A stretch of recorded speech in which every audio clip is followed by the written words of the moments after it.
Ladies and gents, one more CG reaction, and this is Evolution of American Army Uniforms, animated history by the channel The Armchair Historian. I reacted to German uniform and I think Russian uniform.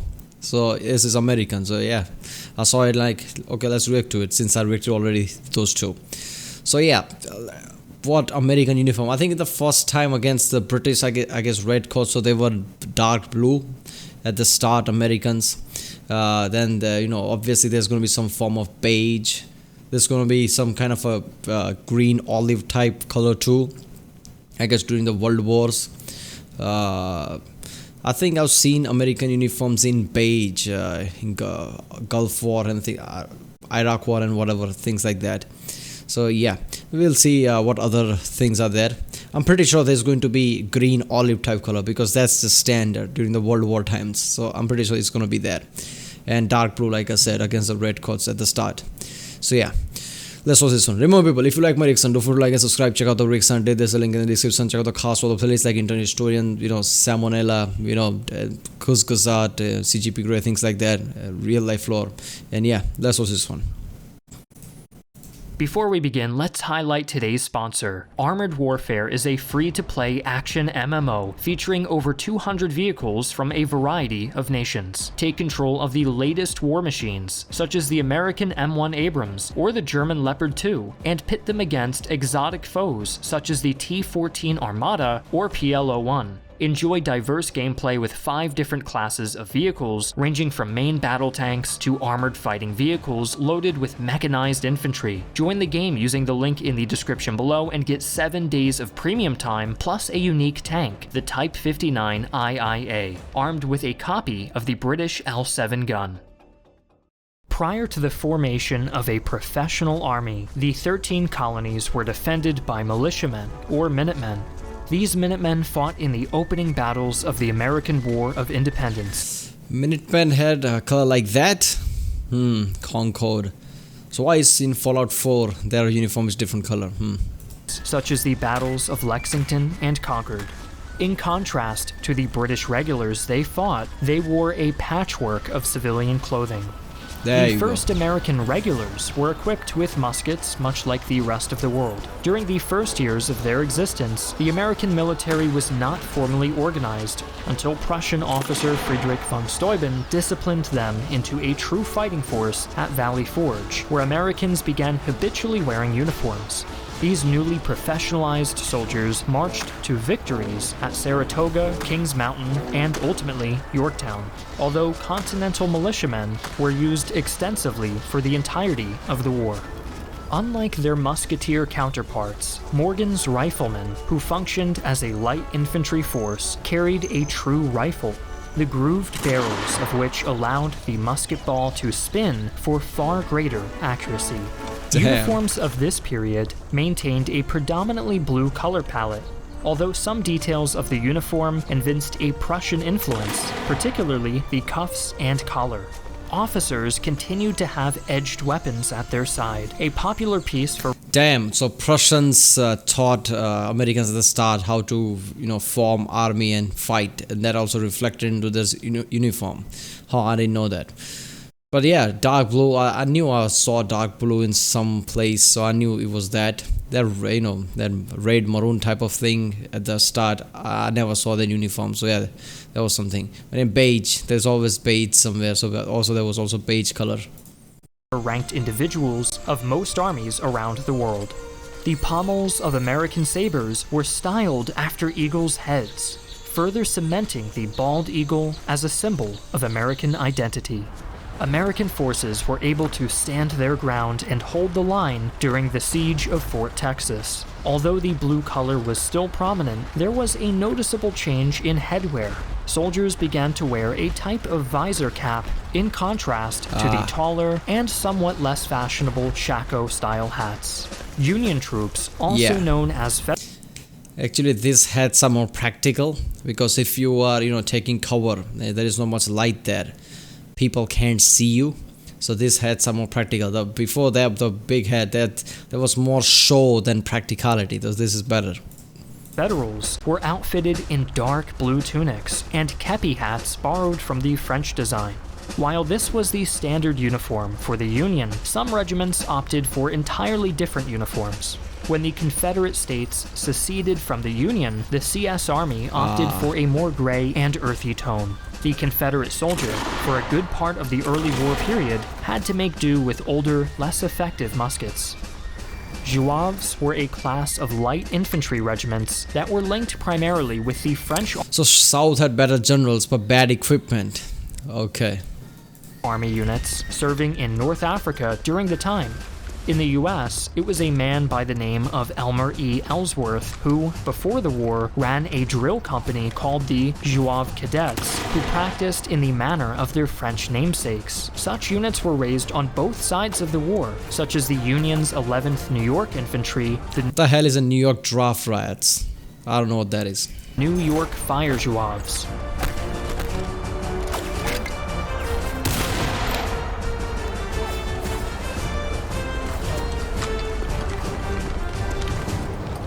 As the United States began its expansionist phase, the Army continued to modernize and adapt to the changing battlefield. While previously introduced for far out western territories, the Montana peaked design hat was adopted by the Army as a service cover. The Army at this time also developed a tropical lightweight uniform for its campaigns in East Asia. When the United States entered the Great War, they had adapted much of the appearance of their British counterparts, the steel Brodie helmet, often nicknamed a doughboy helmet, and khaki or olive drab battle dress. The American Expeditionary Force fought its way to victory on the Western Front. The United States saw its ground forces make their debut in Operation Torch, fighting alongside. Damn, that is surprising. I thought it would be some kind of a green type of thing in World Wars, but no, this is more of a beige tan type color. The British in North Africa against the ferocious German Afrika Korps, ultimately driving the Nazis back to the Italian mainland. Taking note of the effectiveness of the German Fallschirmjäger paratroopers, the US developed their own airborne troops, who contributed greatly to victory. What the hell's that? Did that actually happen, or are we just having fun with the graphics? Did people actually get stuck in the towers like that? In Europe. From the night landings prior to D-Day to the invasion of Germany, American airborne infantry were crucial to the Allies' victory. Damn, this is ridiculous. Paratroopers, their life is just goddamn, just, drop down in the middle of war in a city and just try to find cover and whatever. Follow your orders. Even in here is 10. When I heard African areas during the World Wars, beige, okay, desert area, I could understand that. But even in here at the D-Day, they were beige tan color. So that's different from all the other. I didn't know that. That's surprising. I thought it would be like, everybody else, olive green type color. Rangers were elite light infantry forces organized in company-size formations. Rangers famously scaled Pointe du Hoc on D-Day to eliminate artillery pieces which the Germans had evacuated just prior. But they also won fame in Italy at the Anzio beachhead prior to Operation Shingle. By the time of the Battle of the Bulge, airborne units had fought through most of German-occupied Europe and now held their own during the Siege of Bastogne. From December 1944 to January of 1945, the battle-hardened Screaming Eagles of the 101st defended the city against determined German attacks. They had Thompsons. United States Marines under the U.S. Navy formed the bulk of the ground forces in the Pacific Theater. They carried out the lightning-fast island-hopping campaign across Imperial Japanese territory, with Marines planting the Stars and Stripes on Mount Suribachi during the capture of Iwo Jima, becoming an iconic image of the Second World War. The Army Air Forces was responsible for most of the aerial combat during the war. Widely recognized by their Hap Arnold Wings insignia and their famous winged propeller on their uniforms, the Army Air Forces were ultimately responsible for the two atomic weapons unleashed on Nagasaki and Hiroshima, swiftly, if not controversially, ending the war in the Pacific. Following the Second World War, they would be split from the Army to become the United States Air Force. Yeah. Following the end of the Second World War, the United States infantry... Yeah, Air Force was part of the army, but then they realized that all the environment they live in, all the things they have to do is completely different for army. So they thought, you know what, let's create another area like Air Force. Then, US Space Command is also part of the Air Force. But as the technology evolves with the SpaceX and things like that, reusable rockets, and presence in space become more stronger. Space Force that Trump proposed, and he's not the first to propose that. People made fun of him, but that's not a bad idea that he proposed. Just like Air Force got separated, Space Force gonna get separated too, because rockets are not the same as the jet planes. So when that becomes more more stronger, the space frontier, US Space Command is gonna get created anyway, whether Trump says it or not. Countrymen remained relatively unchanged in gear and appearance, though now they were a battle-hardened force experienced on all sides of the globe. By this time, the U.S. military as a whole had been desegregated by Executive Order 9981 of President Truman. During the Vietnam War, U.S. ground forces fought not only the North Vietnamese and their guerrilla warfare tactics, they fought against the tropical conditions of Vietnam itself.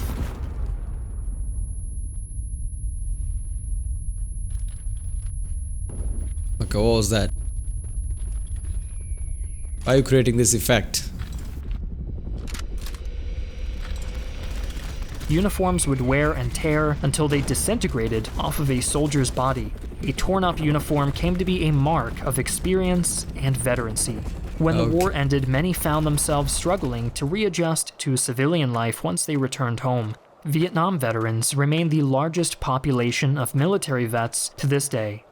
In 1990, the Iraqi army marched into Kuwait. This was met with both economic sanctions by United Nations members and the largest coalition of allied nations since the Second World War. Live news broadcasts displayed U.S. forces clad in camouflage uniforms attuned to the desert environment during Operation Desert Shield and Operation Desert Storm in the following year.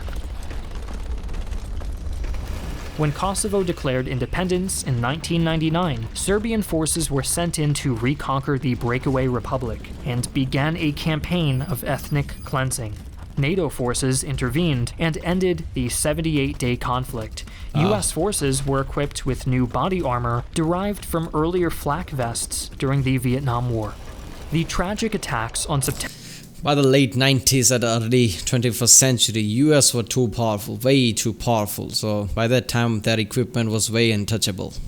September 11, 2001, saw the American troops march into the Middle East to begin the international campaign known as the Global War on Terror. To adjust to the desert environment, troops were issued an improved desert camouflage uniform and equipment that assisted them in this new battlefield dominated by urban combat. In time, the U.S. Army saw fit to consolidate their camouflage patterns. Rather than having two separate ones, it was decided to attempt a universal pattern. This pattern became the face of the American soldier for over a decade until the Army then realized how ineffective this pattern was.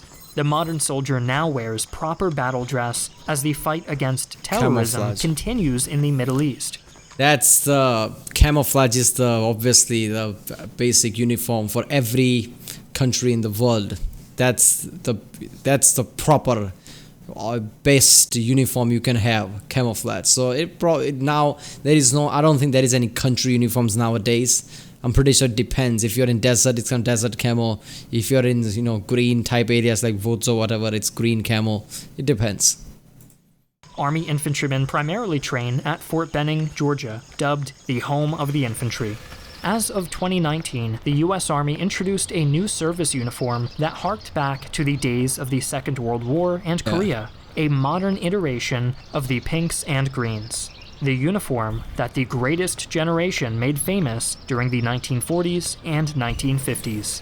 Yeah, I think that's what's going to signify what the different uniform is of every country, not the one actually that you wear in the basically battlefield, but other you wear in some kind of ceremonies and things like that. In Arlington National Cemetery, soldiers of the 3rd Infantry Regiment, dubbed the Old Guard, stand sentinel at the tomb of the unknown soldier. These sentinels remain as guardians 24 hours a day, 7 days a week, 365 days a year, since April 1948. Their duty is to guard and honor those who died in combat, but whose identities remain unknown.